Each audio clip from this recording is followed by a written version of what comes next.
Good afternoon and welcome to the National Library of Australia. I'm Rebecca Fleming and I'm the Assistant Director of Digitisation Projects in Curatorial and Collection Research.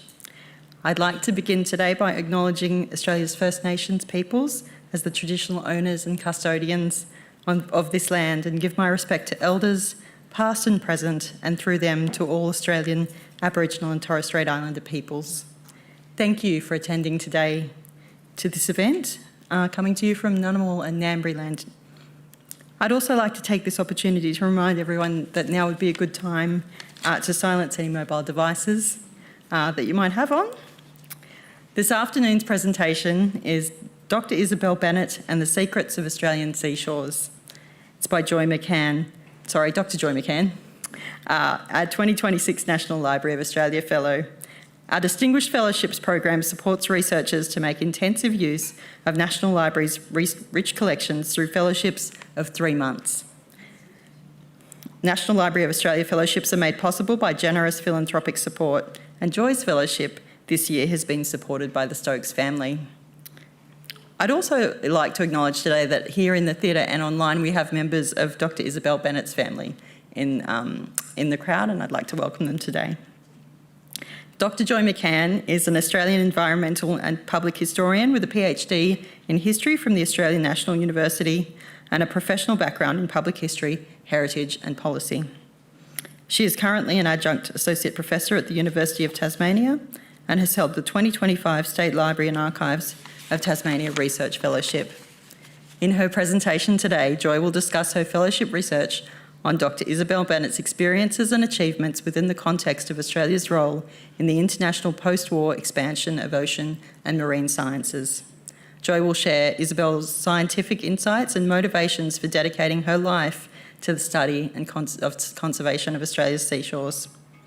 I might also note here that the library is currently digitising Dr Bennett's papers, which we're very excited about, with funding generously received through our 2025 tax time appeal. Please join me in welcoming Dr Joy McCann.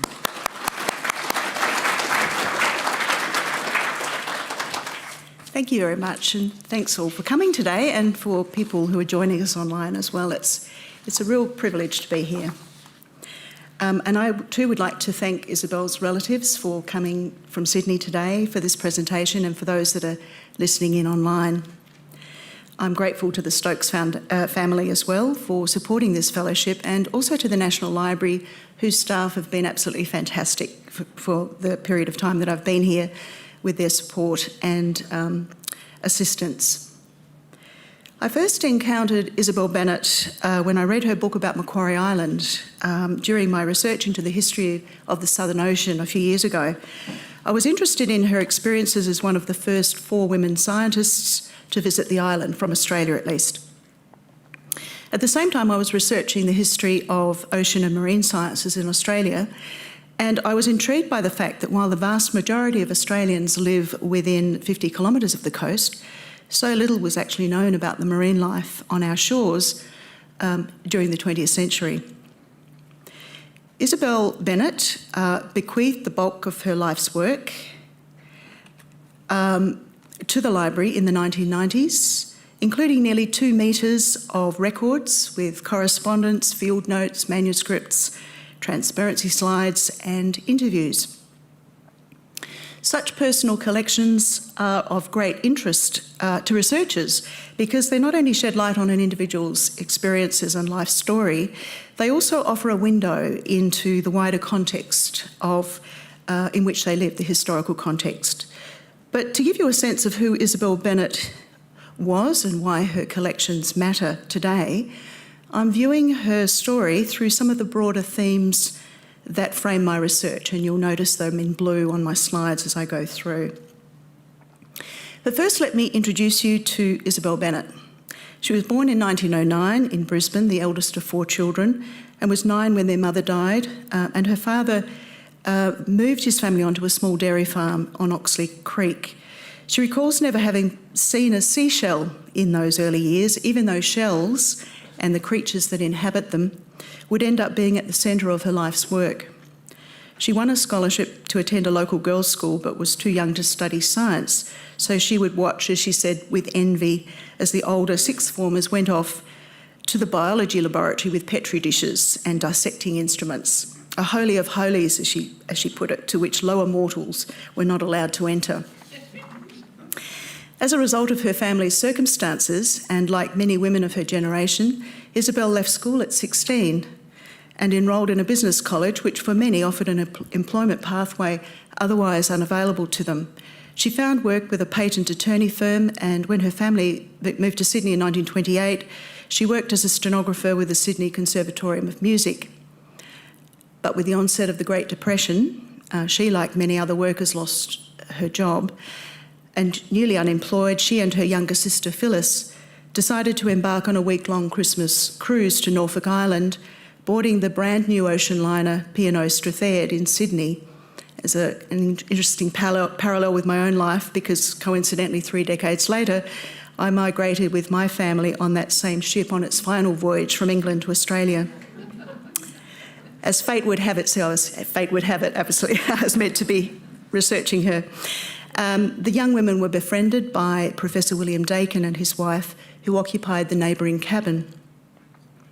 Dakin was the Challis Professor of Zoology at the University of Sydney and a renowned plankton scientist, and she later recalled that meeting as one of those amazing flukes of nature. So on learning of her situation, he offered her work as a research assistant, going through old ship's logs and charts in the Mitchell Library in Sydney, looking for references to whales for a book he was writing. It was called Whalemen Adventurers, published in 1934. And on discovering Isobel's love of boats and the fact that she never got seasick, another thing I share, he also invited her to help out on the university's research vessel Thistle, documenting the marine creatures hauled up in plankton nets, and so began her career as secretary, librarian, demonstrator and research assistant with Sydney University's Zoology Department.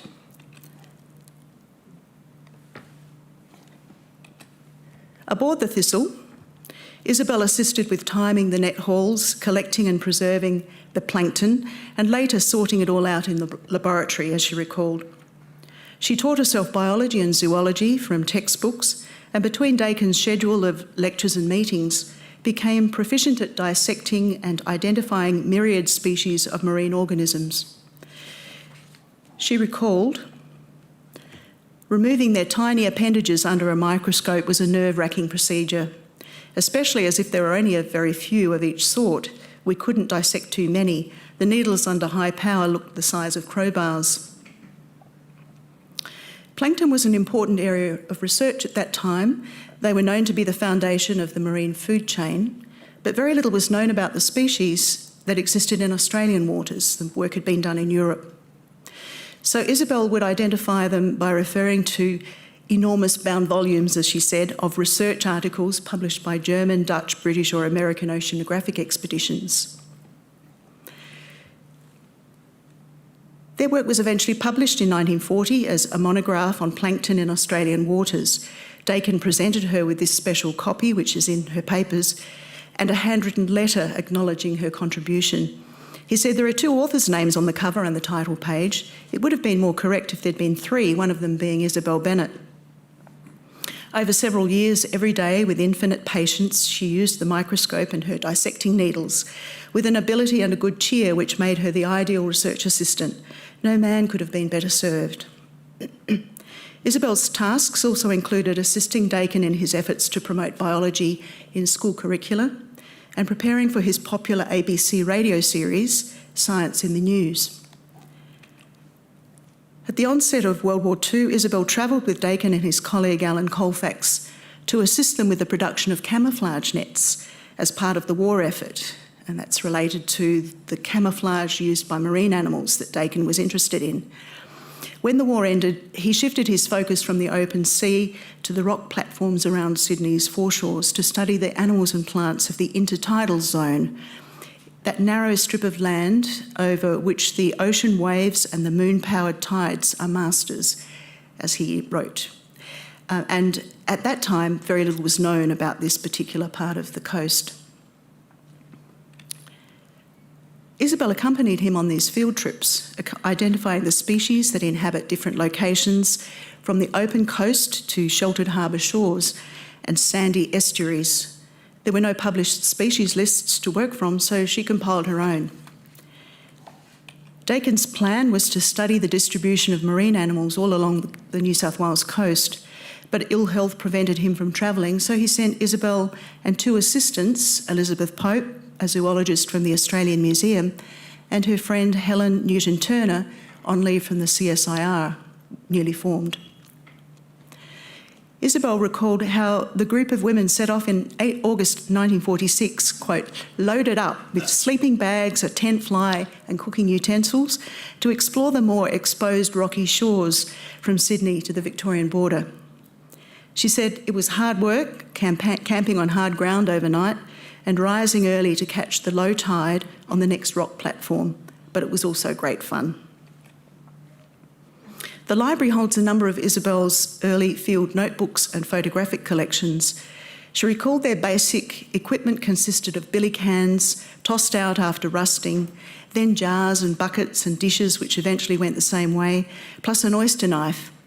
5 cameras suffered watery graves, and I'm still using my Remington portable, which I inherited in 1935, then about 10 years old. On this I've typed about every word I've ever written, and very many that Professor Dakin wrote as well. And I just have, as an aside here, I can't resist mentioning this, having spent many weeks reading her typed correspondence, reports and manuscripts, I was pretty excited to see that old Remington typewriter on display at the National Museum of Australia's Antarctic exhibition. But more of her Antarctic connection in a moment. The group's South Coast report was never published, but the manuscript is in her papers, and it includes her lists of species and a large number of black and white photographs, such as this.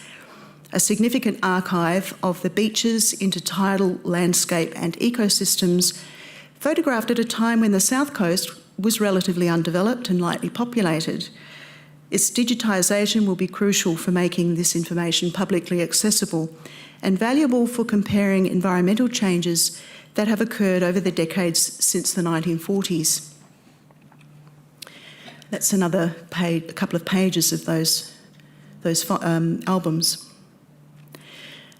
The group subsequently extended their fieldwork north of Sydney all the way up to the Queensland border, accompanied whenever possible by Dakin and his wife.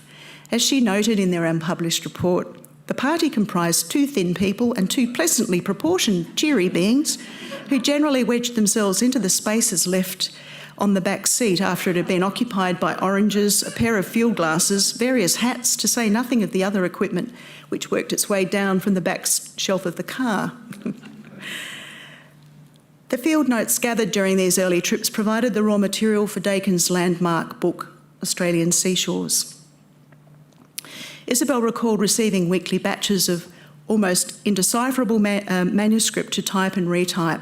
Reflecting on her early years with Dakin, she was unsure how she'd managed to keep her head above water. As she put it, he was a most inspiring person, meticulous in everything he did, mercurial in temperament, but he did not suffer fools gladly. With an agile brain that covered as many subjects in a day as there were hours, he ensured that there was never a spare or dull moment. Dakin sadly died before the book was completed, and it was left to Isobel and Elizabeth to see it through to publication by Angus and Robertson in 1952. Australian Seashores was the first detailed study of the marine life of Australia's intertidal zone, and it became compulsory reading for every researcher and student of marine biology. It represented a clear departure from the European and laboratory-based texts available to Australian students at that time. As the curators of a Sydney University exhibition noted in 2023, what resulted was not just a book for armchair reading, but an invitation to Australians to identify as coastal dwellers and turn their gaze from the interior of the country to the coast. After Dakin's death, Australian Seashores became Isobel's own labour of love, and over the next 4 decades, she saw it through 11 reprintings and updated editions, all the while honouring Dakin's memory as the author while receiving only a small share of the royalties with her original collaborator, Elizabeth Pope.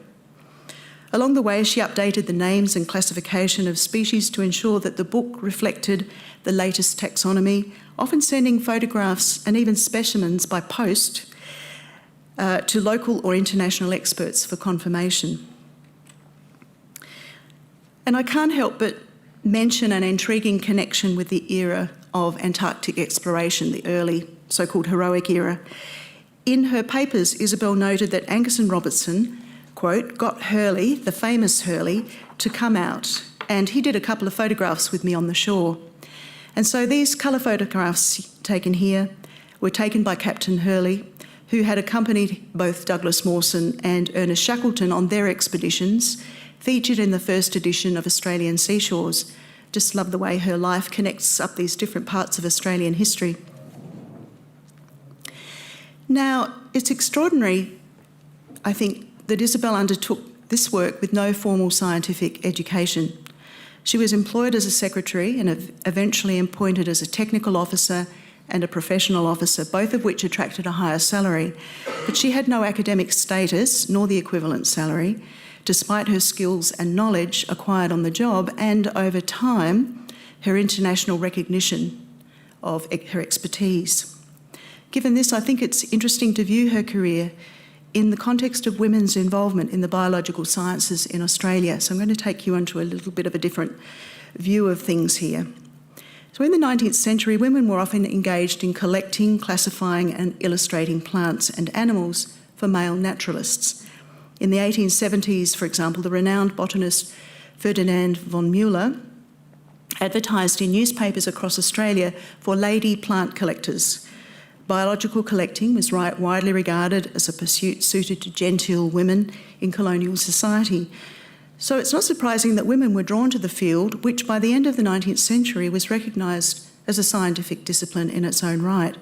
In fact, women were so enthusiastic about the study of the natural world that by World War I, women students outnumbered men in biology classes. As the Melbourne Argus put it in 1911, flowers will always rank next to babies in the heart of the natural woman.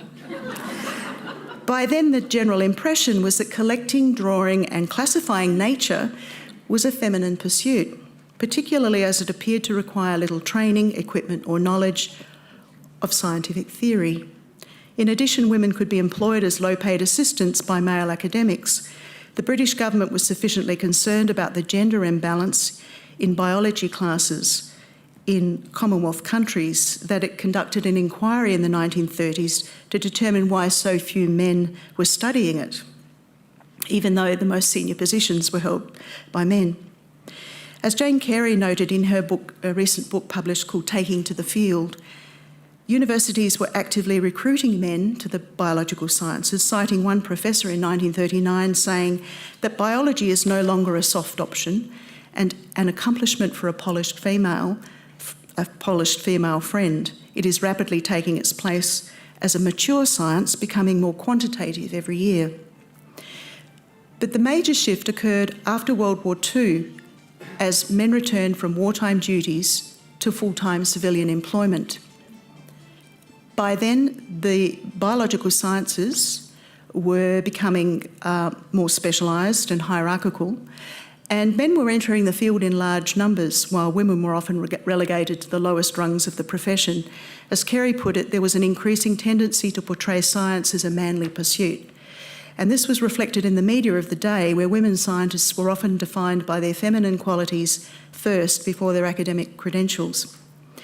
Now, Isobel herself commented on the trend towards specialisation specifically in the biological sciences, describing it as tunnel vision and noting that in his day, Dakin could have lectured on any phylum within the animal kingdom, but by the time she left the university in 1971, there were specialists on everything, and they were unable to give a lecture on anything outside of their specialty.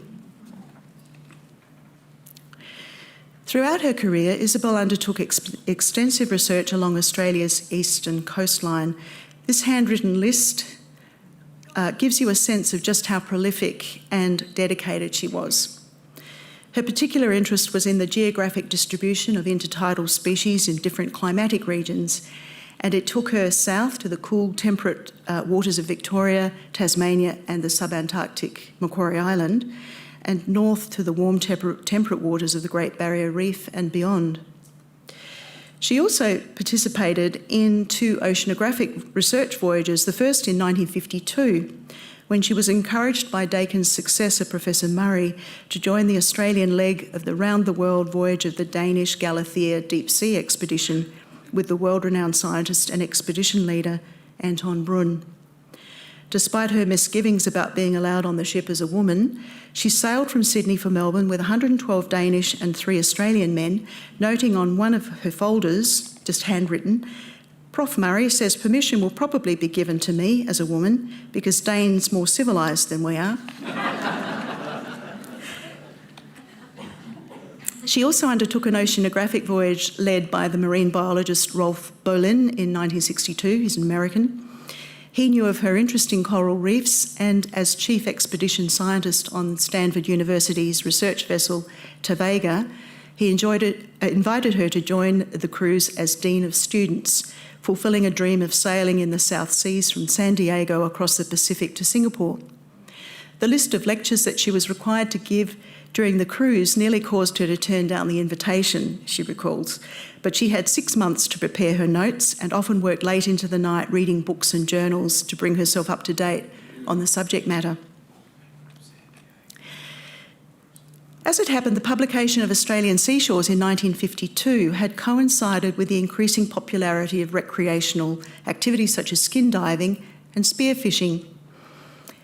In 1953, the Underwater Spear Fishermen's Association of New South Wales reviewed Australian seashores in their journal, noting that the true skin diver is a nature lover seeking enlightenment concerning the teeming life he encounters. It's difficult to write of this book without resorting to superlatives. It was a very popular book in its day. But by 1975, Isobel was at odds with the association over the prospect of the World Spearfishing Competition being held in the waters around the Solitary Islands near Coffs Harbour. In a letter to the Underwater Federation, as it was named then, she wrote that recreational spearfishing was damaging the coral reef ecosystem. She said, "I was invited as an observer to an amateur spearfisherman competition at the Entrance on New South Wales in January 1965, and I haven't yet recovered from the horror of that slaughter." The Federation responded by noting that spearfishing was a healthy, valid amateur recreational sport. And while they would prefer to see everyone armed with a camera, they also considered that the natural resources of the sea, harvested so diligently by commercial interests, should not be denied the amateur, and most skin divers were initially spearfishermen. In any event, spearfishing competitions were governed by rules that protected vulnerable species, and that she had the wrong impression of such competitions as mass slaughter. In the end, the international competition didn't actually go ahead for different reasons, but Isobel's advocacy for the Solitary Islands continued, and finally in 1998, the New South Wales government finally established a marine park in recognition of the significance of its subtropical coral reefs.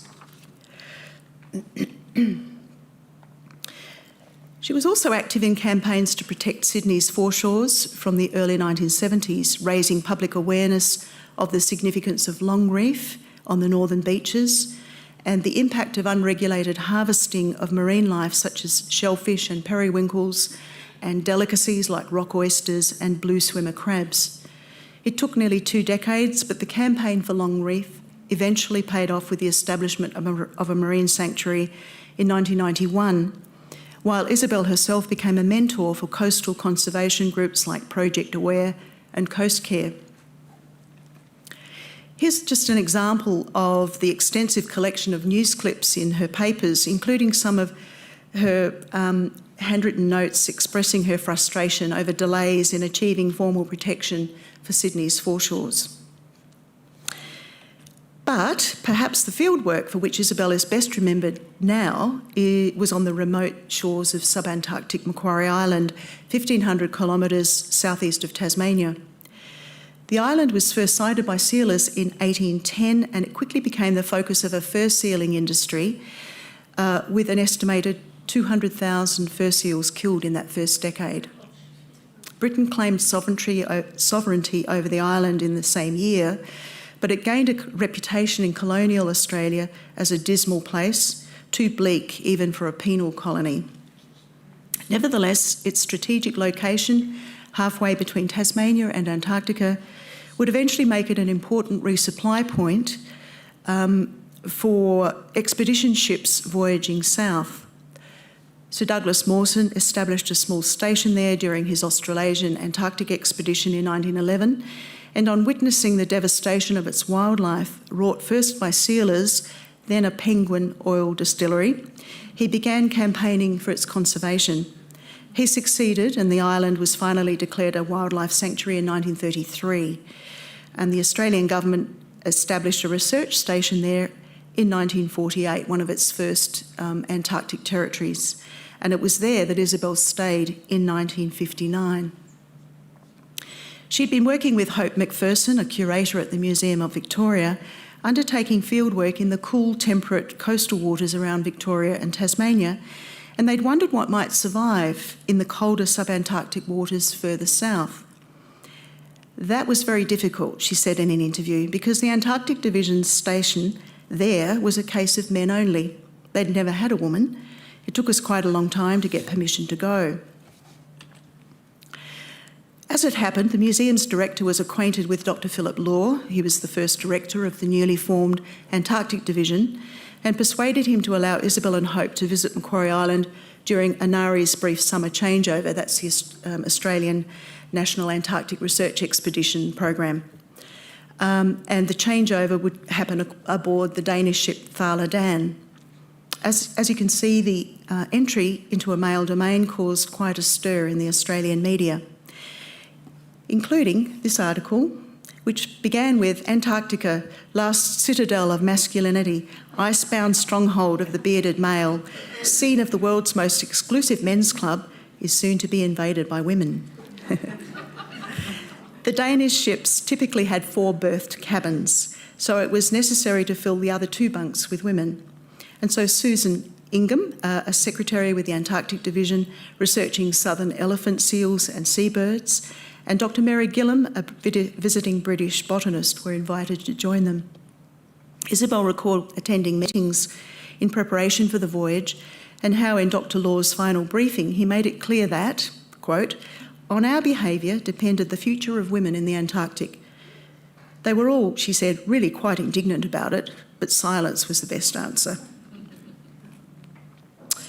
After several days at sea, the 4 women were ferried ashore and guided to the biological hut where they would live for 6 days. It was basic, but they assured their guide that they were perfectly capable of managing things on their own.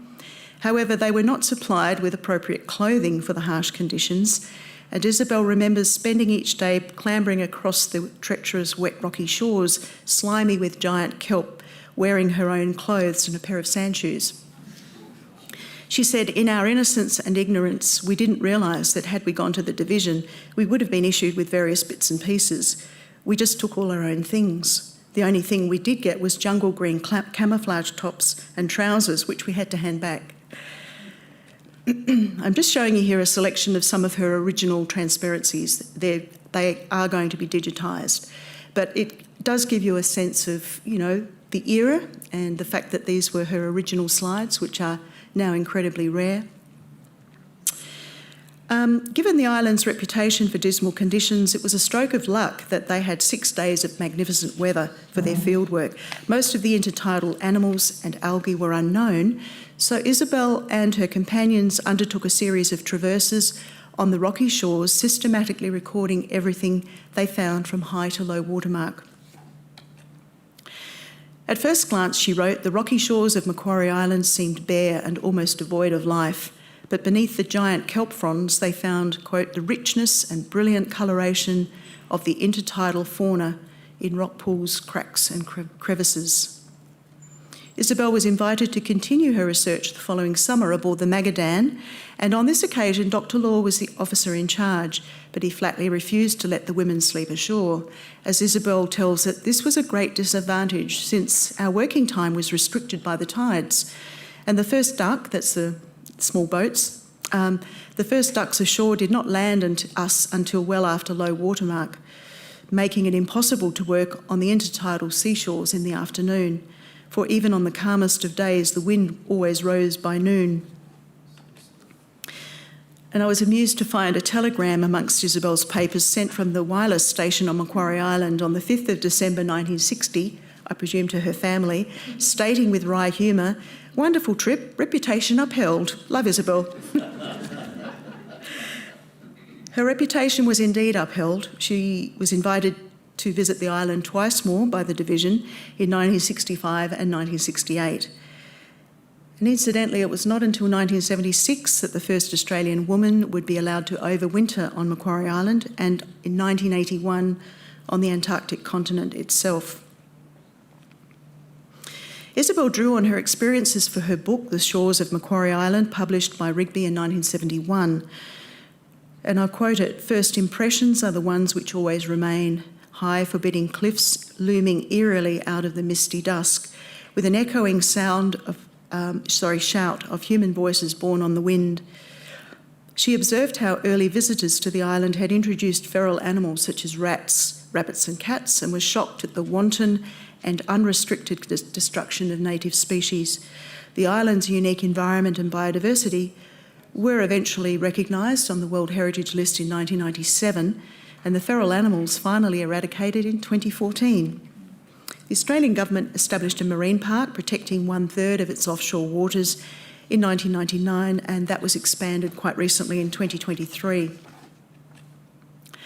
There's something special about viewing Isobel's original Macquarie Island manuscript typed on flimsy paper with her trusty Remington. There's also her extensive collection of 373 slides, as I said, currently in cold storage but soon to be digitised, offering insights into the conditions in which she and her companions undertook this pioneering fieldwork. Indeed, such is the quality of her slides that you can almost hear the noise of the seabird colonies and penguin rookeries, the grunts and growls of the elephant seals on the beaches, the smell of the bull kelp in its giant swirling gyres as it moves with the waves, the sound of crashing surf on the rock platforms, and the chill of the subantarctic winds. But I want to briefly turn now from the cold subantarctic waters to the tropical coral reefs of Queensland, for these were the very different ecosystems in which Isobel conducted her research and teaching activities over the years. She'd made her first visit to the Great Barrier Reef in 1946 to assist Dakin with a series of articles at a time when virtually nothing, amazing to think now, but virtually nothing was known about the reef's coral species. So as in New South Wales, she began from scratch, classifying coral into families and in the process developing a lifelong passion for the coral reef organisms.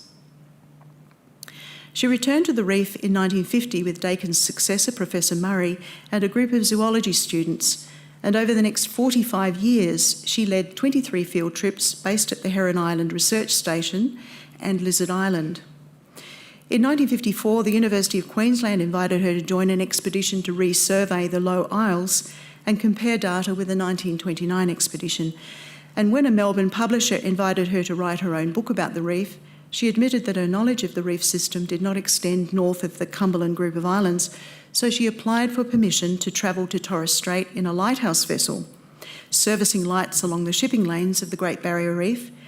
And on that she voyaged as far north as Bramble Cay, then boarded a smaller vessel to visit the Murray Islands, 100 miles east of Thursday Island. I'm using miles because that was from her papers, on the northeastern edge of the outer reefs. She described the challenges of that trip in a letter to her friend Margaret Spencer. Trying to walk on reefs is bad enough, but with the added weight and worry of cameras, to say nothing of buckets, etc. for specimens, and finding places to put everything when you went to turn over boulders, and turning over boulders for hours on end, isn't exactly restful. I've shinned up and down enough rope ladders over the ship's side to last me a couple of lifetimes, all of which boils down to the fact that I must still be pretty tough. The resulting book, The Great Barrier Reef, was published in 1971, and I might say to great acclaim. The same year, incidentally, as The Shores of Macquarie Island, so she was busy. It was the first book, The Great Barrier Reef book was the first to give Australians a picture of the reef and its scientific significance, and it featured many of Isobel's own striking photographs, for which she was quite renowned. And it was this period that Isobel also became concerned by the damage being done to the reef from human activities. In the post-war era, the search for marine resources in Australian waters was escalating, and by the 1960s, conservationists were expressing alarm that the reef was under increasing threat from a range of activities, including fishing, coral and shell collecting, harvesting of fish for aquaria, pollution runoff from agriculture, mining of mineral sands, and extracting lime secreted by polyps for Queensland's cane growers. But by far the greatest concern was oil exploration. Hard to imagine it now, but by the end of the 1960s, drilling permits covered 80% of the reef, and public concern increased amid revelations that the Queensland Premier held a major interest in one of the exploration companies. The state mining engineer even proposed that Heron Island should be used as a testing ground for a theory that escaping oil would do little harm to the coral reefs. This did not eventuate, thank goodness, but proposals to extract resources from the reef continued. This is, of course, part of a much larger story about environmental activism around the reef, and it culminated in the Save the Reef campaign. I'm only just beginning really to tease out Isobel's part in that campaign, but suffice to say she was undertaking her reef research at the same time as a cohort of women activists, including the renowned poet Judith Wright, were calling for greater protection for the reef. It's worth noting that Isobel's own book on the science of the reef was published in the same year as Patricia Clare's The Struggle for the Great Barrier Reef, just as the Save the Reef campaign was reaching its peak. Also in 1971, Isobel decided to retire from the University of Sydney after nearly 39 years. The field of zoology was changing, she noted, and she'd received invitations from friends to join them in South Africa. So very reluctantly, she said, she handed in her resignation, leaving behind so much I had loved. Nevertheless, her retirement was just the beginning of another 2 decades filled with overseas travel, lectures, fieldwork, and writing books. I love this picture. In 1975, she spent an exciting year, as she called it, photographing shells in Japan, crewing on a shrimp boat in Alaska, banding migrating birds on Long Island Sound, and touring Africa's game parks. On a land snail hunting expedition in Hawaii with a marine biologist from London's Natural History Museum, she described being up to our knees in mud, almost lost from sight from one another in the mist, on the top of Honolulu's highest mountain. We found them too. Retire? How did I ever find time to go to work? Isobel's papers also reveal how she shared Dakin's passion for educating the Australian public about the marine life on their doorstep. She was a prolific writer, producing a series of books, some of which I've already mentioned, aimed at non-specialist readers. As she put it, my work is meant for ordinary people rather than for scientists. Her books blended scientific precision and lyrical prose, illustrated with her own beautiful photographs that brought the secrets of Australian seashores into people's living rooms. For me, they bring to mind the American marine biologist Rachel Carson, best known for her book Silent Spring, which warned about the dangers of pesticides in the 1960s, but who also wrote 3 popular books about the sea, and in my view, Isobel is Australia's Rachel Carson. In 1953, for example, the year after Australian Seashores was released, Isobel wrote this article for Walkabout magazine, and I think it displays her wonderful style of writing. She presented it as a travel narrative, introducing visitors to the treasures to be found along New South Wales shores from Queensland to Victoria. She said, "This is perhaps the most fascinating and most complex of all environments. Unlike naturalists of the past who collected dead specimens in jars, she said that marine zoologists now study living things in their precarious and transitory equilibrium. She said this particular kind of work is called ecology. It was quite a new idea at the time. Further south, she described the extensive rock platforms along the New South Wales coast around Ulladulla. It can show you all the colours of the Great Barrier Reef and the rainbow combined. Go to the edge of the platform and look down to a rock garden. such as mermaids must dream of. You will never forget it, and you will never see more beauty.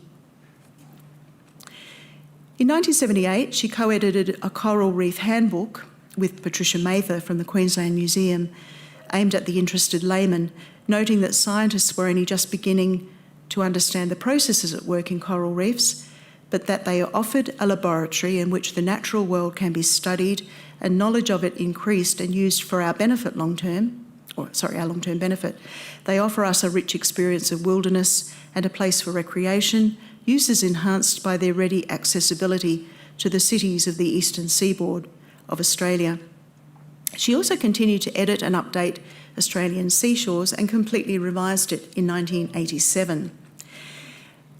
In 1993, she donated her Kodachrome slides from Australian Seashores, and the accompanying letter to the pictures librarian here gives an intriguing insight into how the new edition came about.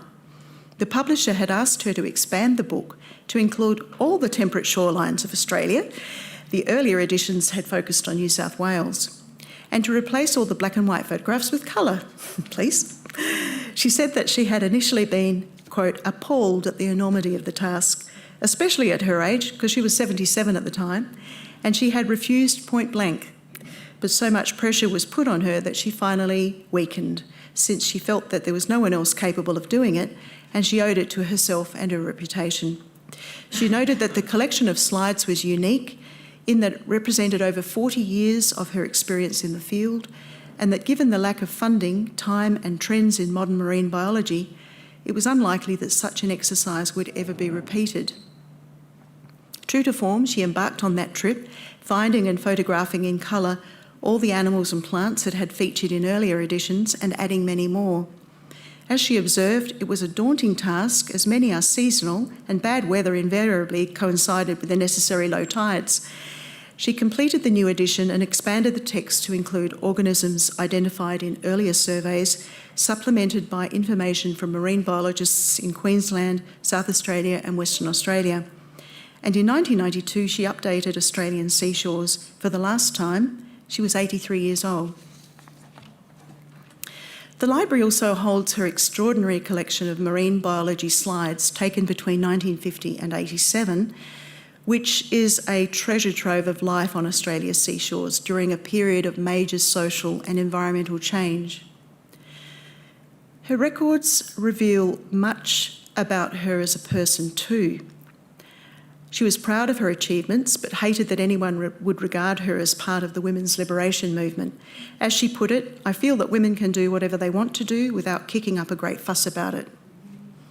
She was much loved by her family and friends, admired and respected by internationally renowned scientists, many of whom became friends, sharing research materials, specimens and photographs, as well as news about the state of affairs in marine science and scientific institutions more broadly. They often spoke of their pleasure in having worked with her or of how her books had influenced them in their own lives. Some described her as the last of the great naturalists. Towards the end of her long life, she died in 2008 in her 99th year. The significance of her achievements and legacy were being recognised in a range of awards and honours.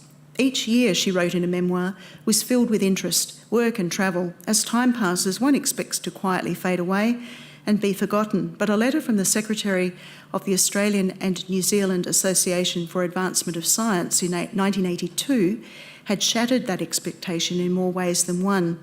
She said, I was to be presented at the 52nd ANZAS Congress in Sydney with its Mueller Medal for my contributions to marine biology in Australia. For Isobel, the Mueller Medal was a crowning achievement. It had previously been awarded to the likes of Sir Douglas Mawson, and there had been only one other woman, the geologist Dorothy Hill, on the list. As she put it, I felt I had joined the immortals. 2 years later, she received the Order of Australia for her services to marine biology, and the University of New South Wales conferred an honorary Doctorate of Science in 1995. At 85 years of age, Miss Isobel Bennett finally became Dr. Bennett.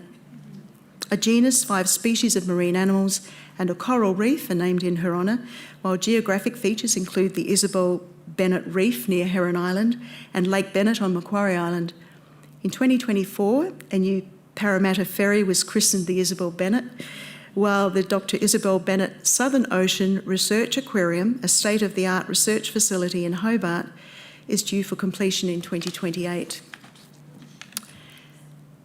There is obviously much more to say about this remarkable woman and her legacy, and I've only really just touched the surface today, but her records held by the library are a fascinating resource, as well as a testament to her self-discipline and tenacity, her capacity for hard work, her curiosity and formidable intelligence, and her wonderfully witty comments, which I've loved during this research, about particular individuals or predicaments she encountered on the way. In an address at the Mitchell Library in Sydney in 2008, Bruce Thom, a member of the Wentworth group of concerned scientists, said he was struck by the contribution of women in coastal science, advocacy and conservation, noting that it's women who again and again stand out with passion and commitment for a better coast.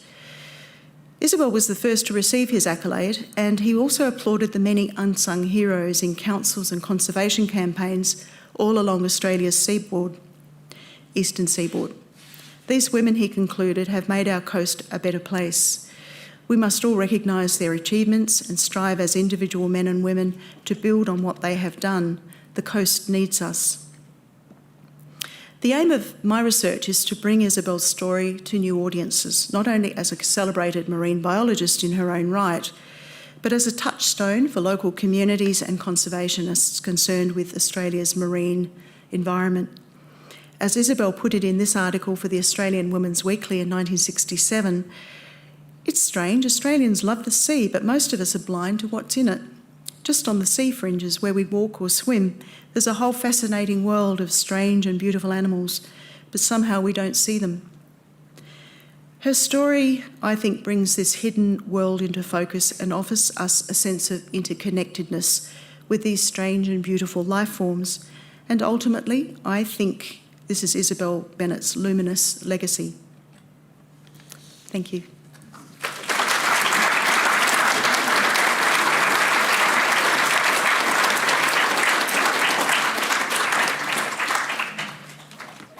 Thank you so much, Joy. That was an incredible presentation, and I feel like I've learned a little bit, but I want to know so much more about Isobel, so I can't wait to dive into her collection when it's digitised. We now do have some time for some questions, and as this presentation is recorded, please wait for the microphone to reach you before asking your question. Does anyone have it? Blake up the back.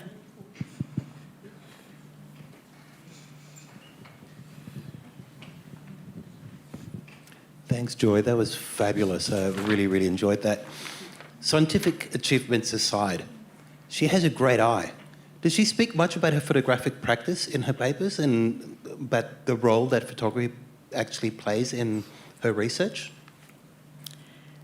I haven't read a lot about her practice of photography. I mean, she obviously, and I've been listening this morning to some of her relatives talking about a person who used to help her or used to photograph some of her specimens in a shed in Sydney when she'd bring them back from the beach.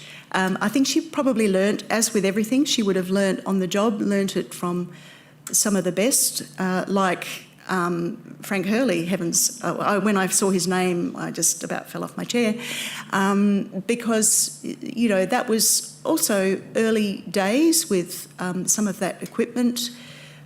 She obviously always had a camera with her. It would have been incredibly challenging to do that sort of photography. And she does talk about the challenges of being on rock platforms with ocean waves coming through, losing several in the process, cameras that is. So, you know, it's about, for me, it's not just the quality of the photos, but the fact she achieved such incredible photos in such difficult conditions. So I think it's that larger story of her passion for photography that she obviously developed, and the fact that she was actually internationally renowned for her photographs because they were the earliest that people had seen for a lot of, particularly the Great Barrier Reef, but in many places people simply hadn't seen not only the environment but the creatures themselves. So I think it's a bigger story about her photographic achievements and skill. But interesting question. I will actually look a bit more closely at that because as you can imagine, I'm covering a lot of ground, but I do think it's worth looking at, because today I think those slides and so on that I've been showing you in the photograph albums, to me they're incredibly special, and it's so important that the National Library has them, because people can now look at those. It was a different era, pre-digital. It was just such a different time. A lot of her slides, incidentally, she had to send overseas to be developed. So, huge kind of challenges. But, yeah, great question. Thank you.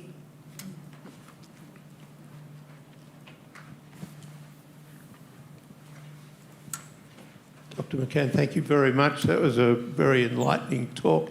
I know this sort of comes through in what you said, but one of the things that was remarkable to me as a 17-year-old in 1959, first-year zoology student, going to Longreef with her, was her fabulous, radiant enthusiasm. I mean, she sort of made you want to, you had to. I mean, there she was with this bunch of 30 or so boring first-year zoology students. Yeah. And she actually sort of demanded that we love this place. And she had this amazing, it was a sort of radiant energy to get enthusiastic about seashore zoology, which I have to confess I had very little interest in until I went to Longreef with her. Oh, okay, yeah. Oh, that's a lovely comment, thank you. I mean, that's lovely to hear that. In fact, that, of course, in her own papers, she doesn't really say that. It's, it doesn't come through unless it's in letters from other people. But to get that kind of a feedback, and, people today can remember her work and her presence.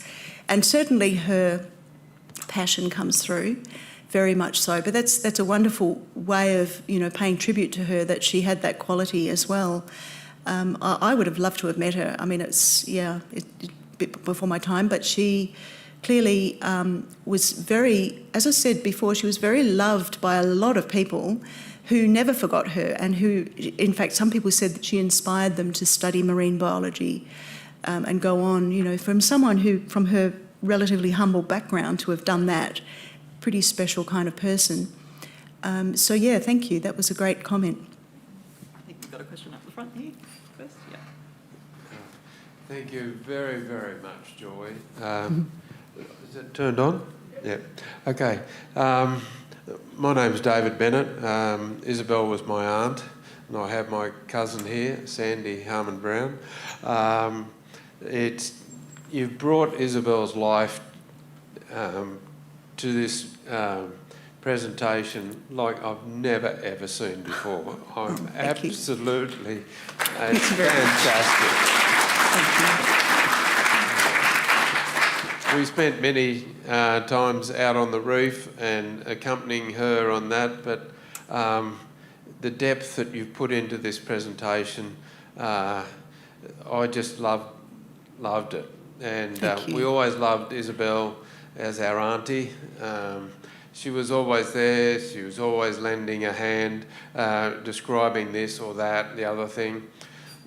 The family car always had a bucket in it in case we found something interesting. And yes, it was, we took it back to ask Auntie Isabel. So I hope you've all enjoyed it today.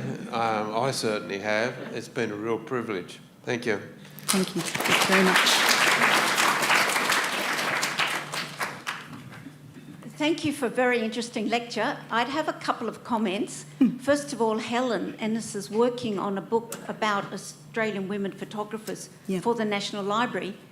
And I heard her excellent talk, but I think she's missing a chapter on women scientists, because it is absolutely routine for women field scientists to take all their photographs. They have to be submitted for theses, and I think that Isobel Bennett would be one of the best examples. Now, I was one of the people who was fortunate enough at primary school to have my seashell collection identified by her and Elizabeth Pope. Wow. And what struck me was that they seemed to speak in Latin. And I was still at primary school. Once I got to high school, I studied Latin, which I found enormously useful, and I believe Greek would have been useful.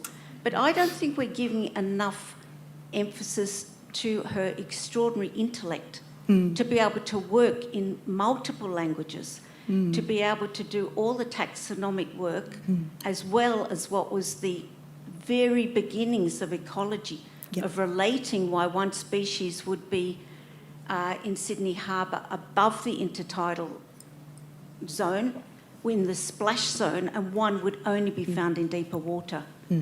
So I just think a little bit more emphasis on that side of it. Absolutely right. I was thinking about it. Actually, I woke up this morning with this very thought that is the part, that whole focus on the actual organisms and her clear, expertise and the way she learned about them, but the reasons why they're so important, and that whole ecosystem approach, which, that whole trend towards laboratory science and theory was missing that. Effectively, that was the kind of what I was trying to convey by talking about the context of what was happening after the Second World War.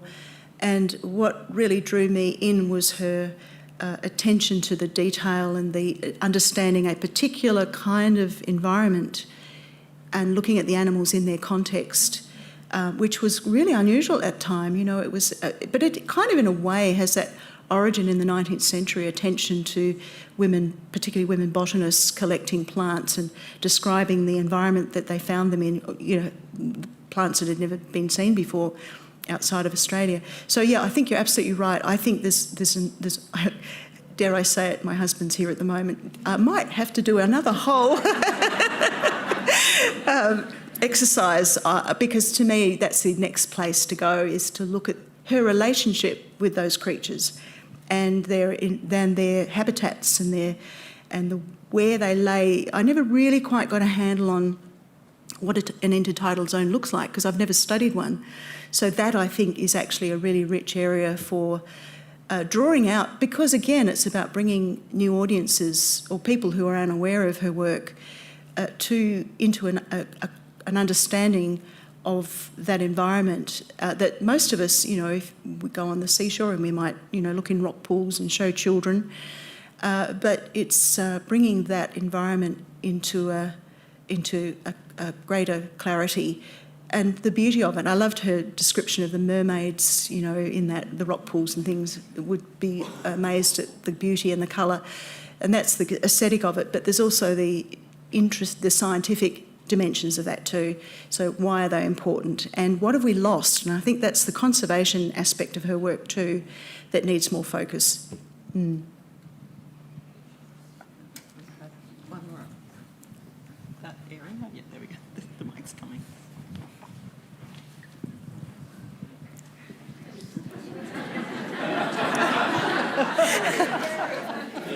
They might interfere with it.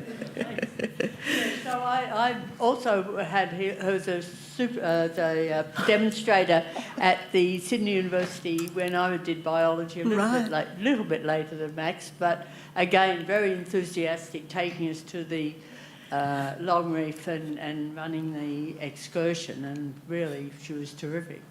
But I just wondered if she ever swam, or if she ever dived ever had did snorkeling or with a mask, and whether she went down any, used the new techniques of scuba, or I presume she didn't scuba dive, but whether she actually did also explore that bit just under the low tide. Yeah, that's a good question. I haven't really looked at that closely, but I imagine she did in the reef areas, like the Great Barrier Reef, because she was based on the Heron Island Research Station for a long time. So I imagine so. I haven't read anything of hers about her experience of underwater, other than a reference to the incredible richness of the life in the intertidal zone, which she thought was richer than the seafloor. I guess that's obvious, isn't it? It's kind of an environment that has such... She always used to stress the diversity of the organisms, which you don't find other than in the reef area. well, I suppose it's all part of the intertidal zone, but she never really, I don't know whether she, her family might be able to answer that one, but I don't think she would have, there's no reference to her diving as such or experimenting with, you know, the new scuba technology or anything. So yeah, I'm really sorry I can't answer that one, but it's a good point because that would have opened up a whole other world too, wouldn't it? But I suspect around the reefs she probably would have had some involvement, but perhaps... There's a no from... No, she didn't. Consensus from the family. Yeah. Was there one more question over here, or did I imagine it? Yep, there we go. Just almost. Hello. It makes me realise that we actually studied the intertidal zone in high school in, it must have been 63 or 64 for the leaving certificate. And in really great detail, we had to do a whole assignment on it. And it makes me realise that the teacher must have had some knowledge, you know, probably, you know, with the book. And this was Bar Beach rock platform in Newcastle. And, and then years later, of course, I bought the Australian Seashores book. I've always been a really keen swimmer and surfer. And we used to go every year to Green Patch, Jervis Bay, and that book was so well worn. And my daughter was only talking about it the other day. And then one day, I think she was 97, I actually met her over at the Northern Beaches. Oh, right. It just happened to be somewhere where I happened to be that particular day. And I just said how much that book had been, you know, how much we loved it. Oh, that's a wonderful thing to be able to give her that feedback. She would have, I presume she would have been chuffed, yeah. Yeah. That's what's interesting about this life of hers. It was a long life, a very productive life. And it's that, as I said earlier, that connecting us with the history of Antarctic exploration right through to, you know, recent study of marine biology and the seashores. So it's just this incredible, through her life you can kind of see a whole lot of things happening, changing attitudes, awareness, and as I say, the conservation side of it, which kind of really came through much more from the 70s onwards. But that Australian Seashores was, as I think it was 11 reprints and new edition and updated editions. It was called a Bible in its day. I've seen that written in some correspondence. And from overseas too, like internationally, this wasn't just Australia. And it just kind of makes me think, you know, we need another reprint, don't we? But the interesting thing is that, of course, her commitment to updating and having accurate taxonomy was really an important part of this. So maybe there's scope in the future to bring it into new audiences with updated information and also more about the threats that we now know about to these environments. Thank you. Well, I think you wrapped it up perfectly on time there, Joy. Well done. So as we draw to a close, just some quick plugs before we leave. If you enjoyed today's presentation, which I imagine you did, it was pretty amazing, and you'd like to know more, you can find more in Joy's current book, Icebound, in our very own bookshop on the ground floor. I hope you can join us for our next fellowship lecture, Histories of Cyclones in Australia, Culture, Memory and Response, which will be delivered by 2026 National Library of Australia Fellow Dr Margaret Cook at 12:30 p.m. on Thursday the 24th of September. Our website is the place where you'll be able to find recordings of our recent talks and performances from our fellows, and they're also available on the library's YouTube channel. Thank you all for attending, and if you can join me once again in congratulating Dr McCann.